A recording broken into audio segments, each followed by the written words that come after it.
with an inside look at the hottest action from the world of sports. This is Fox 54 Sports Extra. Now, your hosts Mo Carter and Nick Kuzma.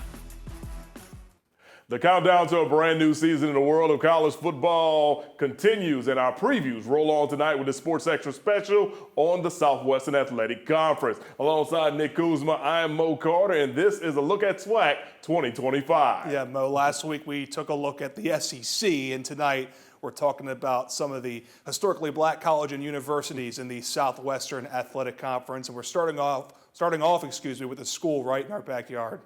Indeed. Now, for the first time since 2018, there will be a new head football coach on the Hill at Alabama A&M. The Bulldogs and men's and Coach Connell Maynard deciding to part ways following the 2024 season. A lengthy search was held until Dr. Paul Bryant got his man. Now the Bulldogs hiring former Alabama Crimson Tide and NFL standout Sam Shade. Now the Birmingham native, he arrived on the Hill after leading Miles College to an SIAC football championship and a victory in the Division II playoffs. Coach Shade brings a hard-nosed, hard-working flow to the Hill where everyone is held responsible. That applies to the coaching staff all the way down to the equipment crew. Wow. The ideology has worked so far and many are impressed. It feels great when your players are taking ownership in the team and trying to hold each other accountable. That's always awesome because, you know, we feel like we have a standard that we want to play to, that we want to live up to each and every day. And we always talk to our players about whenever you walk by and the standard isn't the standard and you're okay with it, then you just lowered the standard. So excited to see our guys really stepping up and holding each other accountable. It brings out the greatness in you. Him and his staff, man, they got a group of guys that played in the higher levels and played at the Alabamas and the Auburns, and a lot of guys that went to the NFL, so they know what it takes. And they're trying to squeeze that out of us and bring that out of us. I think the biggest thing for me is not only his staff, but the attitude of making sure that all student athletes buy in. They truly have bought in to what he is bringing to the Hill. And I've been out to several practices, been to several meetings, and to see the attention to detail, that's something that is really, really noteworthy for our student athletes. They're paying attention to detail, and they have bought into Coach Sam Shade. To say that Alabama A&M has experienced inconsistency at the quarterback position may be an understatement. For the past 2 seasons, the Bulldogs have consistently rotated QBs, unable to find one guy to lead the offense. Now, Nick introduces us to the guy they hope changes that pattern this season. Standing at 6'5" with a wealth of experience at his back, all signs point to Cornelius Brown IV being the Week 1 starter for the Alabama A&M Bulldogs. I feel like I've done everything I can do to deserve this opportunity, but I don't take it for granted. You know, just coming in, I want to prove to myself, prove to Coach Shade, and prove to his team that I was going to earn everything that I got, that nothing was given to me. I was coming in here as a senior quarterback, but, you know, I compete against myself each and every day. Alabama A&M head coach Sam Shade says that if the season began today, that Brown, nicknamed Quad, would have the job. The 7-year college player and Shade go way back. They're both Birmingham area guys, but it goes deeper than that. I was at Georgia State as an assistant coach recruiting Birmingham when I first saw Quad and actually got his film back to Georgia State before I ended up leaving, and they ended up signing him a couple of years later. So, you know, I've known about him, and he's pretty much who I thought he was, you know, just watching him, and I think that he's ready for a big senior year. Quad graduated from Calera High School back in 2019. He's made stops at Georgia State, Tennessee Martin, and now Alabama A&M. Ups and downs, there's been both.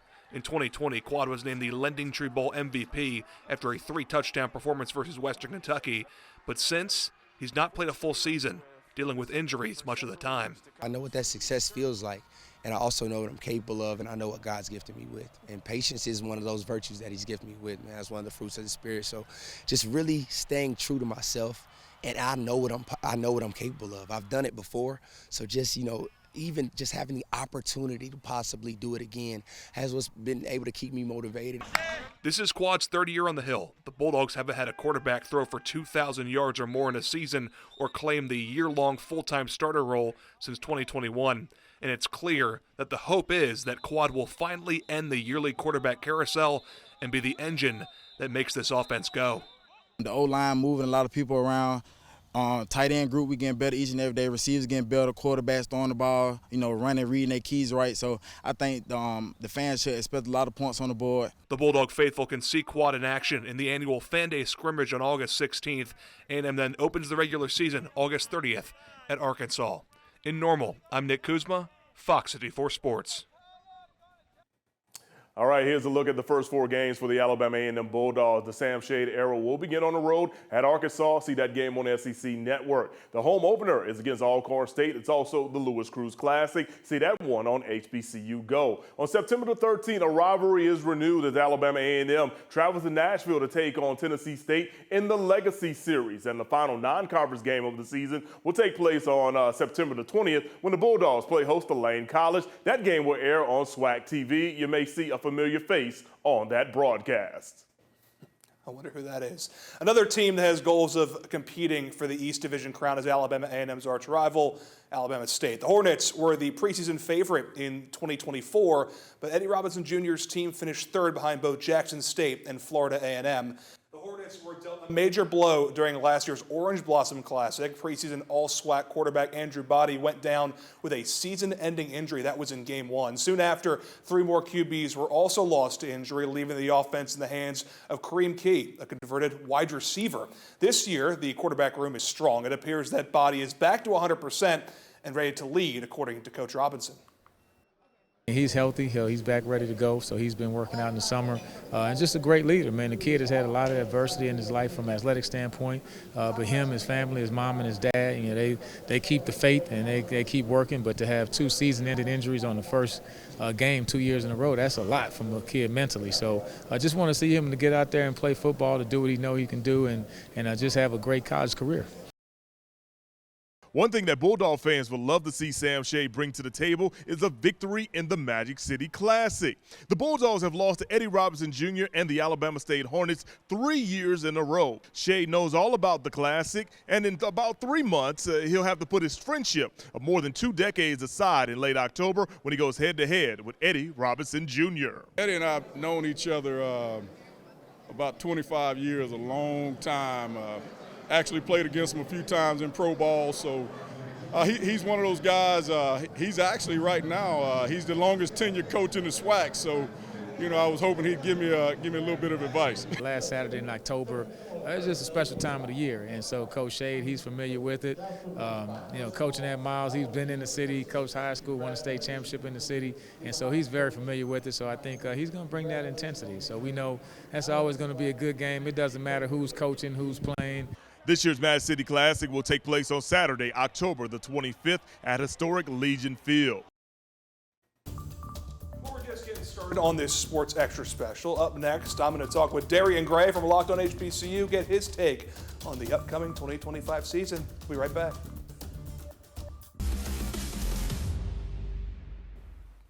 Welcome back, everyone. Once again, the winner of the SWAC championship will face the champion of the MEAC this December in Atlanta for the 2025 Celebration Bowl. One guy who will be covering the SWAC through and through is our friend Darian Gray from the Locked On HBCU podcast. Nick caught up with him, and he's got more. All right, let's dive a little bit more into the Southwestern Athletic Conference. And to do that, we're going to bring in Locked On HBCU host Darian Gray. Darian, how you doing, my man? Great to see you again. It's almost football season. It's football season. I'm super excited. This is my love. This is my passion. No offense to basketball, track, and all of these other things that go on when football is not around, but I literally wait for this ever since December rolls around. Yeah, it's crazy. So I think what we got to start with right away. You know where we're coming from, Darian. We're coming from Huntsville, Alabama. So we got to talk about the Alabama A&M Bulldogs. Year 1 under the shade, so to speak, with Sam Shade now on the hill.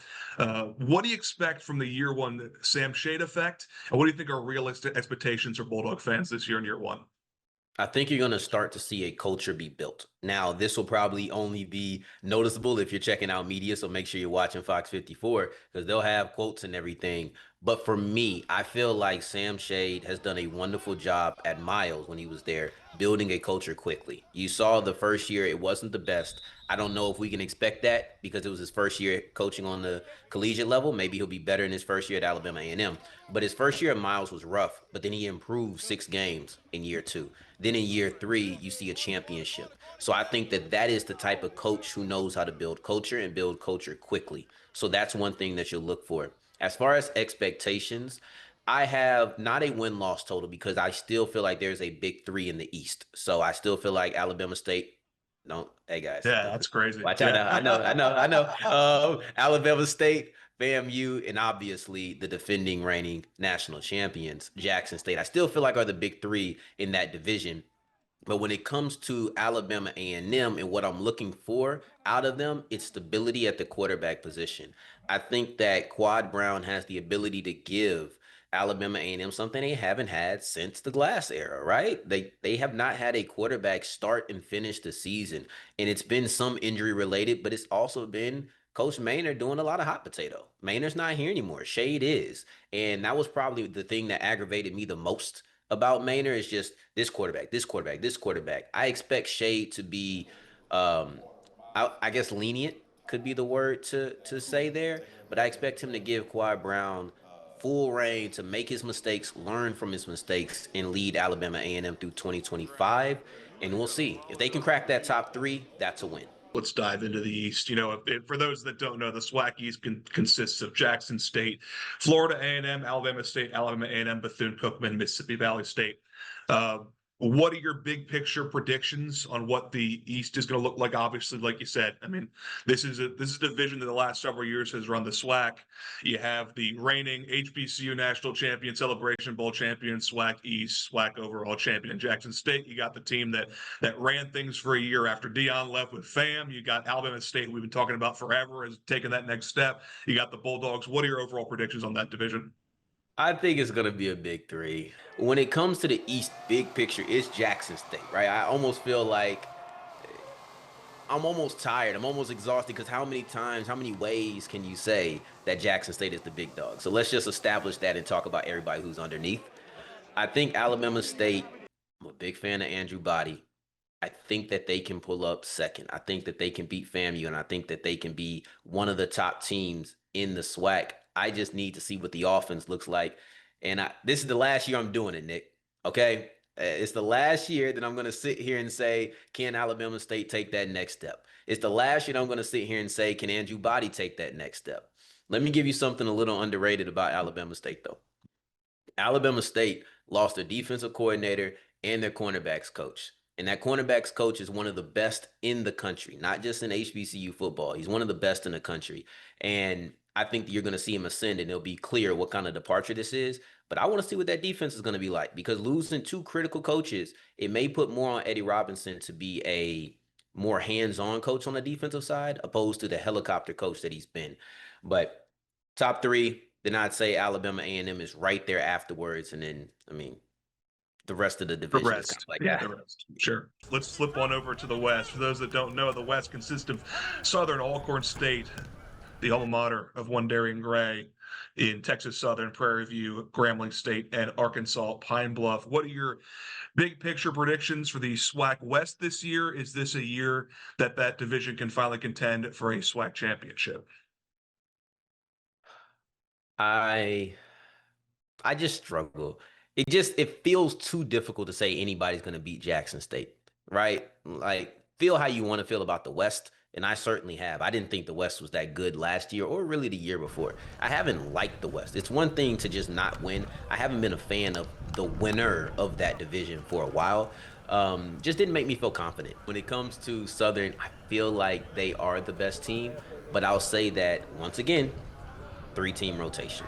Southern, Alcorn, and let's watch for Prairie View, because I really like Tremaine Jackson. I really do. So we're going to watch for them too. It's once again a big 3, though. PV, Alcorn, Southern. For you in 2025, 2026, what is your bold prediction for the Southwest Athletic Conference? My bold prediction is that Trey Holly, the new addition to Southern, the late addition to the Southern Jaguars, will be the SWAC Offensive Player of the Year. Now, obviously, with that comes the caveat that Southern has to be a good team. Because if you are an effective running back, but you're on a third, fourth place team in your division, a la Ladarius Owens in 2023, I thought he was really good, but Texas Southern wasn't good enough for him to be a Offensive Player of the Year candidate. Then it doesn't matter. So Trey Holly will be your SWAC Offensive Player of the Year, and I think this is a bold prediction because right now that award should be penciled in. That'll be Jacoby and Morgan, but I think that Trey Holly is going to be such a dominant player that even though Jackson State will be the best team and Jacoby and Morgan will be the leader of that best team in the conference, they will give the award to Trey Holly. He's Darian Gray. He's the host for Locked On HBCU. He's part of the Tegna family. Darian, thank you so much for joining us. Let's have a great football season, man. Let's do it. Thank you for having me. All right, for more with Darian, head over to Fox 54 Plus. Hey, SWAC fans, they're going to have more opportunities to see their favorite schools in action thanks to a huge announcement that was made at Media Days. We'll talk to the commissioner about the venture next.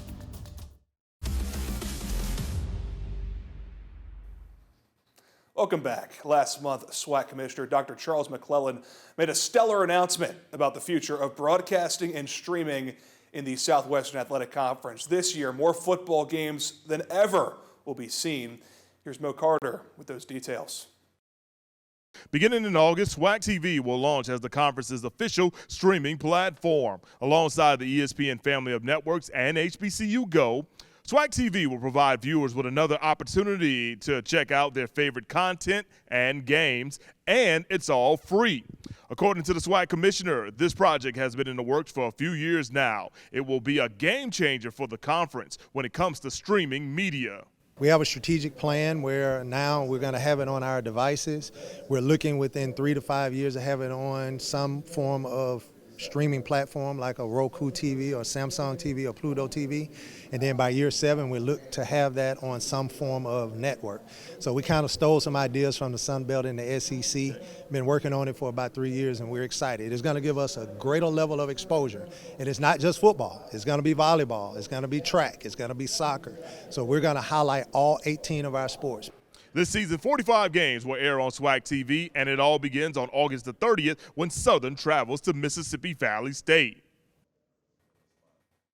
All right, well, here, let's take a look, at that Week 1 schedule for SWAC TV. We mentioned Southern and Mississippi Valley State at 4 p.m. Grambling will take on Langston over in Shreveport at 7 p.m. And down in Houston, it's the annual Labor Day Classic between Prairie View and Texas Southern.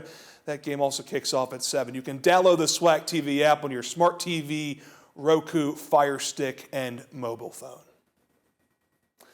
Well, during the preseason, Jackson State and Southern were selected as favorites to meet in the SWAC championship. Indeed, the Tigers and Jaguars, they've got a lot of firepower returning, but so do other teams within the Southwestern Athletic Conference. So in order to compete for a SWAC title, many coaches that we chatted with last month at Media Day chimed in on what it's going to take for their team to make it to December. To be honest, we hanging our hat on guys like Jeremiah Williams, Kobe and Morgan, preseason offensive player of the year, Reed Pulliam, the linebackers that returned, Ashton Taylor. All those guys played great football. Jonas Fertillion, and I can't say enough about Travis Terrell. One of the most electric football players in the country. And, the thing that's unique about it, the landscape of college football right now, it lets me know as a head coach that I'm doing things right because those guys had opportunities to probably go somewhere else. So for them to believe in me and come back and let's run this thing back right now, I can't say enough about those guys. We gotta find a way to finish, and that means executing in all 3 phases of the game. And then, it's like anything else.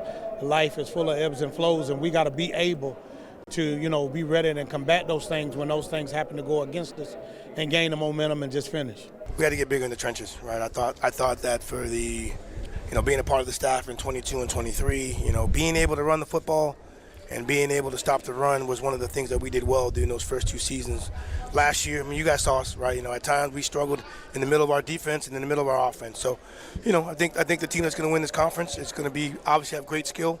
Teams across the board have great skill, but the team that has the best offensive line and defensive line is going to be the team that wins the conference. So we thought that was extremely important to make sure we took care of. We're aware of how things are being done. We understand what we need to do, and we also understand that it's our roster now. that it's 6 kids, 4 to 6 kids that's on the roster from the previous coaches. The roster's our rosters now, and we love this group. We love this group of coaches, and we're looking to working together. But at the end of the day, the 5-7 record, like I said, I own it. That's my responsibility to own it. So I had to make changes with players and coaches, and I did it, because with elevation comes separation. So we had to separate from some people. We're almost out of time, but before we go, Nick and I will choose our must-see HBCU classics for 2025. Stay tuned.